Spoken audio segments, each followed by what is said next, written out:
ఇంకొక ఆయన యాదగిరి శేఖర్రావు అని ఒక ఆయన ఉన్నాడు. అయితే అక్కడి వరకు వస్తారు. వచ్చిన తర్వాత ఈయనకు ఇండిపెండెంట్లలో 10,000 ఓట్లు వచ్చినాయి అనుకుందాం. ఇండిపెండెంట్లలో యాదగిరి శేఖర్రావు 10,000 ఓట్లు వచ్చినాయి. ఇక వీళ్ళ పని అయిపోయినట్టే. ఈ కింది వాళ్ళ అన్ని సెకండ్ ప్రియారిటీ తీసి వీళ్ళకి పంచుతూ ఉంటారు. పంచుతున్నటువంటి క్రమంలో ఈ ఇప్పుడు యాదగిరి శేఖర్రావు దగ్గర 10,000 ఓట్లు ఉంటే దీంట్లో ఫస్ట్ ప్రియారిటీ మాత్రమే పడ్డటువంటి ఓట్లు 2,000, 8,000కు సెకండ్ ప్రియారిటీ ఉంది అనుకుందాం. ఈ 8,000ల్లో ఒక 4,000 ఓట్లు ఈయన కలిసినాయి అనుకో,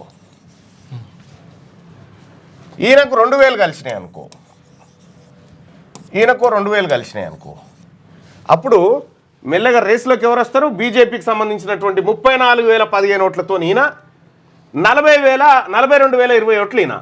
ఆ తర్వాత ఈయన ఎలిమినేట్ అవుతాడు.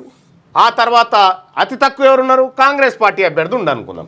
ఈ కాంగ్రెస్ పార్టీ అభ్యర్థికి సంబంధించినటువంటి ఈ ఓట్లు ఉన్నాయి 25,000 ప్లస్ 2,000, 27,000 5 ఓట్లు ఉన్నాయి. 27,005 ఓట్లలో అప్పుడు ఈయనని ఎలిమినేట్ చేసి ఈయన ఓట్లలో ఉన్నటువంటి సెకండ్ ప్రియారిటీ ఈయనకు పంచుతారు. ఈ 25,000 ఓట్లలో బీజేపీకి సంబంధించినటువంటి అభ్యర్థికి ఒక 15,000 ఓట్లు పడ్డాయి అనుకో. 15,000 ఓట్లు బీజేపీ అభ్యర్థికి పడి ఓ 10,000 ఓట్లు ప్రసన్న హరికృష్ణకు పడ్డాయి అనుకో. ఇప్పుడు ఎంత అవుతుంది లెక్క చూస్తే? 25 అయితే 2,000 ఇంకా ఎక్కడ వేయడు, ఫస్ట్ ప్రియారిటీ ఒకటే ఇస్తాడు. అయితే ఏమైంది దీంతో? ఏమైంది? బీఎస్పీ అభ్యర్థికి 50,000, 52,020 ఓట్లు అయినాయి. ఈయనకు 52,020 ఓట్లు, 20 ఓట్లు ప్రసన్న హరికృష్ణకి అయినాయి.